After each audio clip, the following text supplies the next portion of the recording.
प्रश्न पहिला आहे, खालीलपैकी कोणती संस्था भारतात चलन जारी करू शकते? तर कोणती? भारतीय रिझर्व्ह बँक आणि भारत सरकार हे काय करू शकते? तर चलन जारी करू शकते. अलीकडचे जे पॉईंट दिलेले आहेत ते तुम्ही रेफर करा. भारतीय संविधानानुसार केंद्रीय मंत्रिपरिषद ही सामूहिकरित्या कोणाला उत्तरदायी असते? भारतीय संविधानानुसार केंद्रीय मंत्रिपरिषद ही सामूहिकरित्या कोणाला उत्तरदायी असते? तर कोणाला उत्तरदायी असते? आज आपण 20 प्रश्न घेणार आहोत, ते पण TCS द्वारे विचारले जाणारे. TCS मार्फत विचारले जाणारे हे 20 प्रश्न आज आपण या व्हिडिओमध्ये घेणार आहोत. तर अतिशय इम्पॉर्टंट असे वनरक्षक भरतीसाठी महत्त्वाचे प्रश्न आज आपण घेऊन आलेलो आहोत. नक्कीच तुम्ही पाठ करा. हे अलीकडचे पॉईंट देखील पाठ करा, किंवा एकदा दोनदा डोळ्याखालून नजरेखालून काढलं की कसं होतं की लक्षात राहून जातं. तर ह्याचं उत्तर काय आहे? लोकसभा. भारतीय संविधानानुसार केंद्रीय मंत्रिपरिषद ही सामूहिकरित्या कोणाला उत्तरदायी असते? तर ऑप्शन क्रमांक 3 हे उत्तर असणार आहे. घटना आणि वर्ष खालीलपैकी कोणती जोडी योग्यरित्या जुळलेली नाही?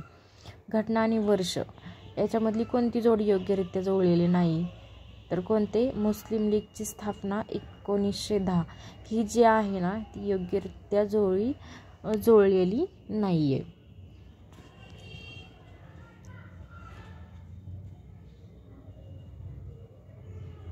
मुस्लिम लीगची स्थापना कधी झालेली आहे? 1906ला झालेली आहे, 1910ला नाही. तर पहिले स्वातंत्र्य युद्ध कधी झाले? 1857. हे पाठच करून ठेवायचे, तोंडपाठ खूप महत्त्वाचं आहे. नंतर भारतीय राष्ट्रीय काँग्रेसची स्थापना कधी झाली? तर 1885 मध्ये झाली. असहकार चळवळीची सुरुवात कधी झाली? तर 1920 साली झाली. तर हे जे दिलेले आहेत ना याच्यातले पर्याय, तर असा प्रश्न देखील विचारला जाऊ शकतो बघा. पहिले स्वातंत्र्य युद्ध जे केव्हा झाली? तर हे पाठ करून ठेवा. आणि हे जे पॉईंट आहेत तर हे देखील काय करायचे, नजरेखालून एकदा काढायचे. कधी कोण कसा आणि कसा उलटून आणि फिरवून प्रश्न विचारेल काही सांगता येत नाही. त्यामुळे हे तुम्ही रेफर करा. हे जे साईटला पॉईंट दिलेले आहेत तुमच्यासाठीच काढलेले आहेत हे पॉईंट, तर नक्की तुम्ही रेफर करा.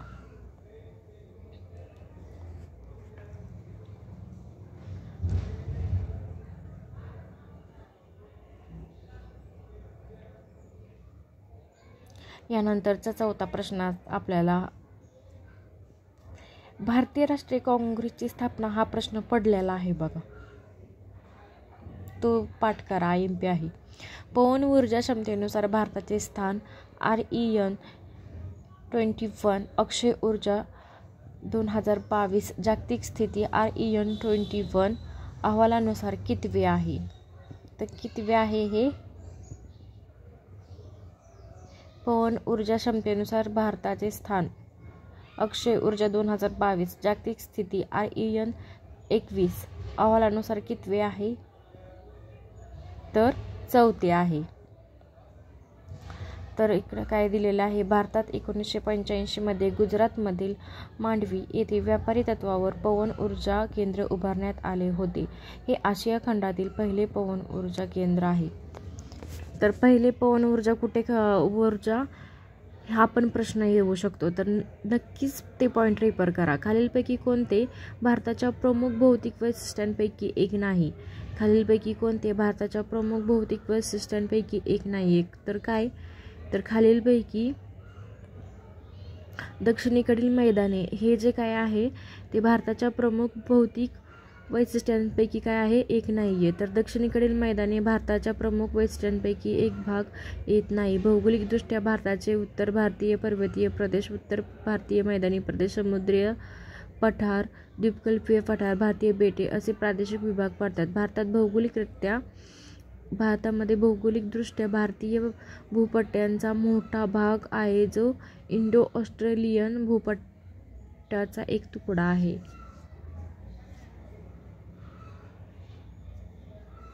पॉईंट तेवढं रेफर करा तुम्ही. तर खालीलपैकी कोणते भारताच्या प्रमुख भौतिक वैशिष्ट्यांपैकी एक नाही आहे? तर काय आहे? दक्षिणेकडील मैदाने. महाराष्ट्राच्या शेजारील राज्यांच्या बाबतीत खालीलपैकी कोणते विधान सत्य नाही? असे विधाने येतच जातात बघा, सत्य आहे आणि सत्य नाही आहे, हे वनरक्षकला असलेच प्रश्न पडतात आणि TCSद्वारे विचारले जातात, त्यामुळे तर काय विषयच नाही. त्यामुळे तोंडपाठ करून ठेवा. त्याच्या पूर्वेला दादरा आणि नगर हवेली हा केंद्रशासित प्रदेश आहे. तर हे काय आहे विधान, सत्य नाही आहे. महाराष्ट्राच्या उत्तरेला मध्य प्रदेश, छत्तीसगड, दक्षिणेला कर्नाटक, गुजरात, हे गोवा, हे काय आहे राज्य आहे. लगेच दिशा हटवायची, क्लिक करायचं आणि उत्तर ठोकून द्यायचं. शक्यतो तोंडपाठ करून ठेवा. सतत रिव्हिजन केलं की तोंडपाठ होऊन जातं. सुप्रसिद्ध अमूल दूध उत्पादनाचे मुख्यालय गुजरातमध्ये कोणत्या ठिकाणी आहे? अमूल आनंद या ठिकाणी आहे. कोणत्या ठिकाणी आहे? तर आनंद. आता हे प्रश्न डोक्यात कसा ठेवायचा? अमूलचं अ घ्यायचं, आनंदचं अ. अशी ट्रिक नाही लावता येणार आपल्याला, पण लक्षात राहण्यासाठी सांगते. अमूल आनंद.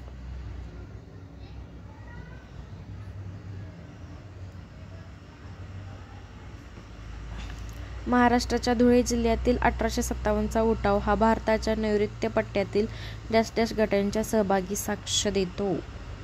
महाराष्ट्राच्या धुळे जिल्ह्यातील 1857चा उठाव हा भारताच्या नैऋत्य पट्ट्यातील डॅश डॅश गटांच्या सहभागाची साक्ष देतो. तर कोणत्या गटाच्या सहभागाची साक्ष देतो? आदिवासी. कोणता? आदिवासी.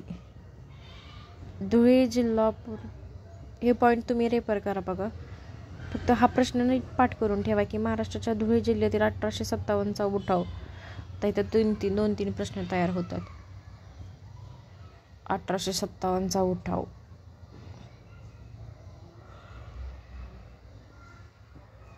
प्लस धुळे जिल्ह्यात कोणत्या गटांच्या सहभागाची साक्ष देतो? तर धुळे जिल्हा आदिवासी जिल्हा म्हणून ओळखला जातो.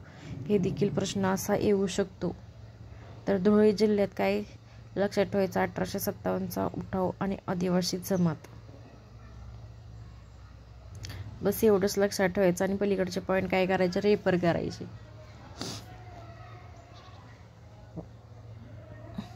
राष्ट्रीय समुद्र विज्ञान संस्था NIO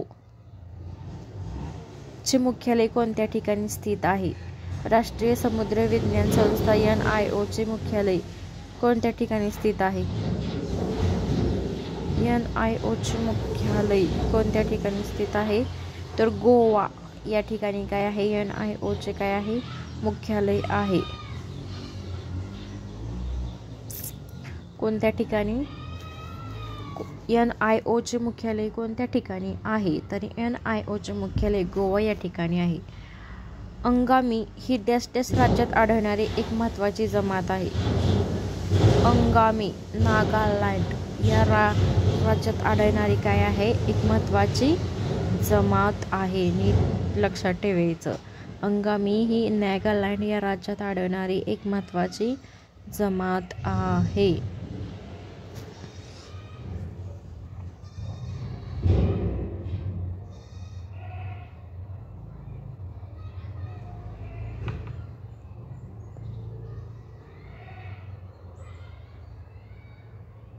हे पॉईंट तुम्ही रेफर करायचे. मी वारंवार सांगत आहे.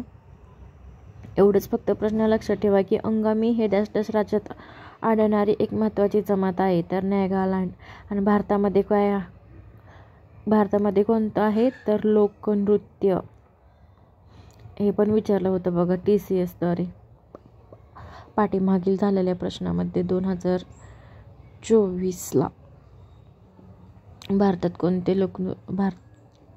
केंद्रीय माहिती आयोग IIC हे केंद्र सरकारद्वारे डॅश डॅशच्या अंतर्गत स्थापित करण्यात आले आहे. केंद्रीय माहिती आयोग CIC हे केंद्र सरकारद्वारे डॅश डॅशच्या अंतर्गत स्थापित करण्यात आलेला आहे. तर कोणता? माहितीचा अधिकार अधिनियम 2005. माहितीचा अधिकार आणि अधिनियम 2005च्या अंतर्गत स्थापित करण्यात आले आहे. केंद्रीय माहिती आयोग लक्षात ठेवा. खालील कोणते विधान रौलट कायद्याच्या संदर्भात योग्य नाही? रौलट कायदा माहीत आहे ना, तर कोणते विधान त्याच्या संदर्भात नाही आहे? तर महात्मा गांधींनी कायद्याला विरोध केला, मोहम्मद अली जिना विरोध केला, ब्रिटिश रौलट कायदा मंजूर केला, रौलट कायद्याने स्वातंत्र्याला मलबद्ध कायद्याने पोलिसांच्या अधिकाराची मजबुरीने केले. तर कोणतं ऑप्शन येईल ह्याच्यातलं?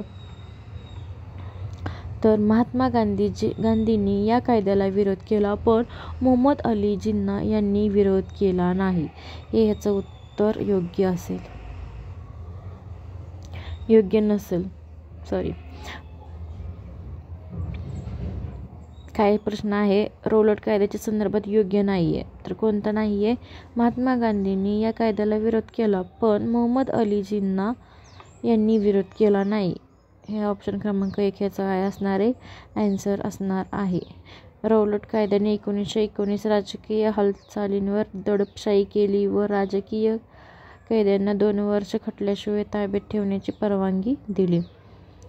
ब्रिटिश भारताच्या इम्पेरियल लेजिस्लेटिव्ह कौन्सिलने परीक्षा केलेला हा कायदा, मात्र याला जनतेकडून प्रचंड नाराजगी मिळाली. 1919 मध्ये रौलट कायदा लक्षात ठेवायचा येऊ शकतो प्रश्न. 1919 मध्ये भारतात वन्यजीव संरक्षण अधिनियम कोणत्या वर्षी करण्यात आला? वन्यजीव संरक्षण अधिनियम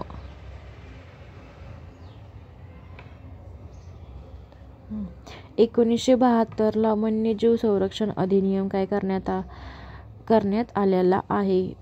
भारतात वन्यजीव संरक्षण अधिनियम कोणत्या वर्षी करण्यात आला?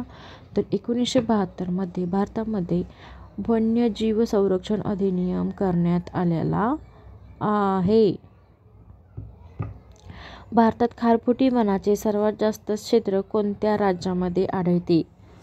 खारफुटी वनाचे क्षेत्र,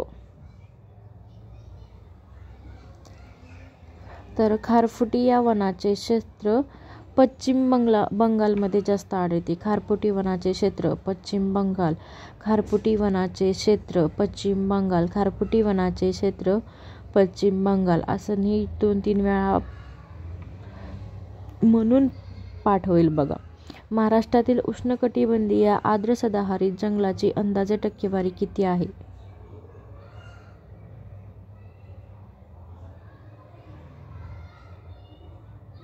7.73%.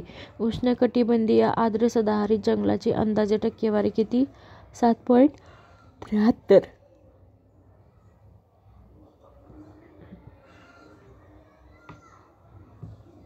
उष्णकटिबंधीय आर्द्र सदाहरित जंगलाची अंदाजे टक्केवारी 7.73. हे पॉईंट तुमचे तुम्ही रेफर करायचे.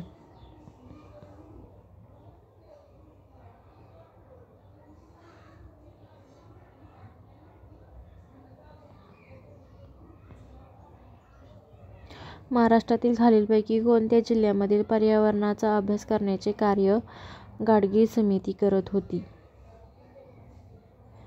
तर कोणतं?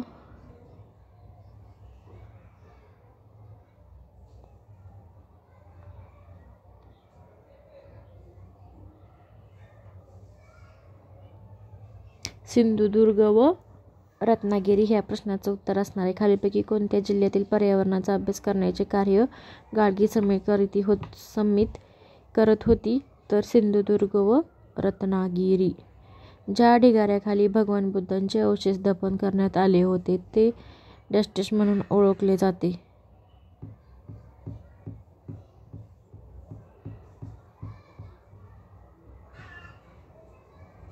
काय म्हणून ओळखले जाते? स्तूप. ज्या ढिगाऱ्याखाली भगवान बुद्धांचे अवशेष दफन करण्यात आले होते त्यास स्तूप. TCS द्वारेच विचारला गेलेला प्रश्न आहे पाठीमागच्या परीक्षेत. हो, त्याला स्तूप असे म्हणतात. स्तूप हे एक बौद्ध धर्मीय घुमटाकार रामाचे पूजास्थान वास्तू प्रकार होते. मुख्य तत्व बौद्ध धर्मीय वास्तुरचना होते. स्तूप हे गोलाकार रचना आहे, बुद्धांच्या अवशेषावर उभी आहे. असू दे, हे पॉईंट तुम्ही रेफर करा.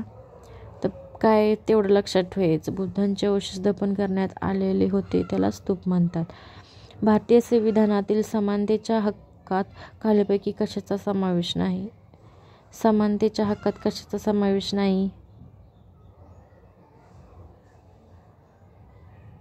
तर भारताच्या राज्यक्षेत्रात सर्वत्र मुक्तपणे संचार करणे याचा समावेश नाही आहे. भारताच्या राज्यक्षेत्रात सर्वत्र मुक्तपणे संचार करणे याचा समावेश नाही आहे.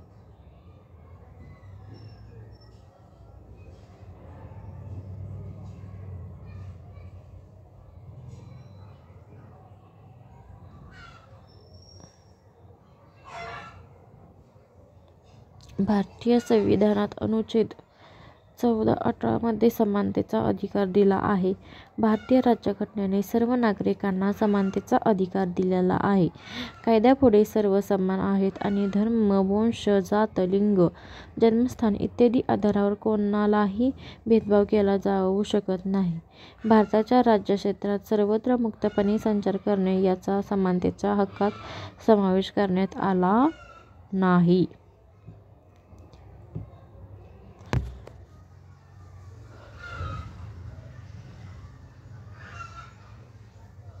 शरावती जलविद्युत प्रकल्प कोणत्या राज्यात स्थित आहे? शरावती